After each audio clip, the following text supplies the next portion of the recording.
Growing number of Olympic athletes who are opening up about the pressures of competing on the world stage. Two-time gold medalist and U.S. snowboarding favorite Jamie Anderson, who finished ninth place in the slopestyle event in Beijing, blamed her falls on her mental struggles. She said on social media that her mental health and clarity just hasn't been on par. Last year, Simone Biles fueled conversations about the importance of mental health when she withdrew from some gymnastic events in Tokyo. Jamie Yuccas spoke with several current Olympians who shared their personal battles in hopes of normalizing a talk about mental health. Really important. Jamie, good morning. It is important, Vlad. Simone Biles, as you said, Michael Phelps, and Naomi Osaka are just some of the big-name athletes who have changed the game when it comes to mental health.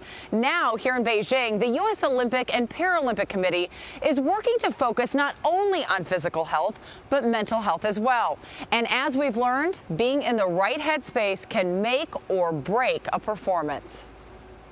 After my last Olympics, I put that pressure on myself to be perfect. I would be really sad and depressed all the time. Two-time gold medalist and snowboarding superstar Chloe Kim is one of the many athletes this year prioritizing mental health just as much as the physical. We are athletes, but we're humans first, and we need to take care of ourselves as humans first. Figure skater Nathan Chen, whose bronze medal finish 4 years ago was seen as a letdown, took the steps necessary to strengthen his mind for Beijing, and last week won his first gold. Working with a sports psychologist, do you feel almost that having your mental health in check has helped what you do on the ice? Absolutely. You know, I think you can be physically perfect and so ready to go, but if mentally you're not there, not much is going to happen. From the rinks, I still have days when I'm like, wow, I really need a boost of confidence here. To the ski slopes. And that's coming from someone who's a defending Olympic gold medalist. Team USA is talking as much about their mental health as they are about their accomplishments. Until recently, athletes often fought their mental battles alone and in silence. I feel like it's taken so long to get to this point is because of how we've always looked at athletes. They're invincible, they're indestructible, they can't do no wrong, they can't lose. You know, they build us up on such a high pedestal that it's like you're not allowed to fail.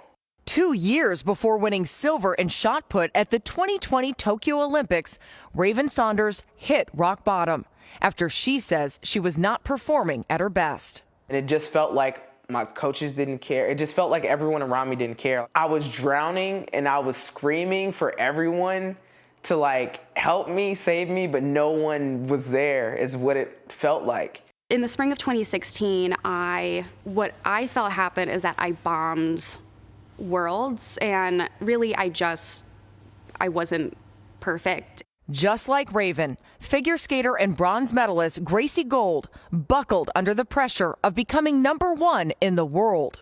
I was just very apathetic towards my training and towards skating in general, and I was more lethargic than normal, and it just kind of kept going downhill from there. She battled depression and developed an eating disorder. On a really, really rough day, I was not awake for much of the day. During my depression, my eating disorder swung the other way to binge eating and grossly overeating, and I put on a lot of weight in a very short amount of time. I covered all my mirrors up because it was upsetting to look at myself, so I simply chose not to look at myself.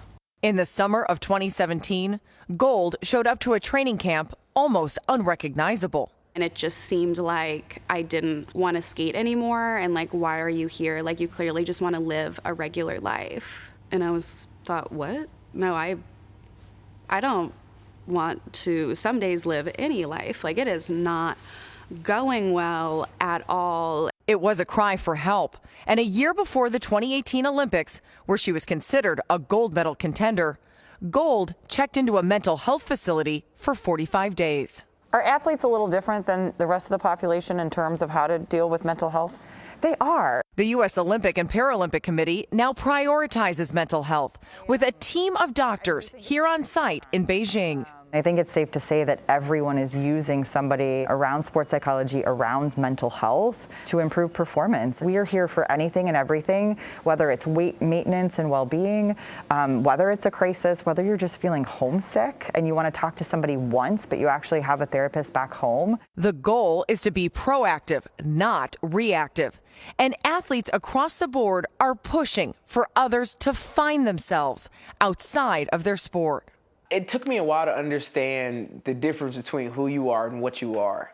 But I was thankful enough that I learned my value and my worth and that I would be okay without that 4-kilogram shot put. I will always see myself and identify as a skater, but learning that that is just one facet was difficult and fundamental, and that my value as a person doesn't increase or decrease based on how I perform. But as me, as Gracie, I exist and can take up space if I get an Olympic medal or if I don't.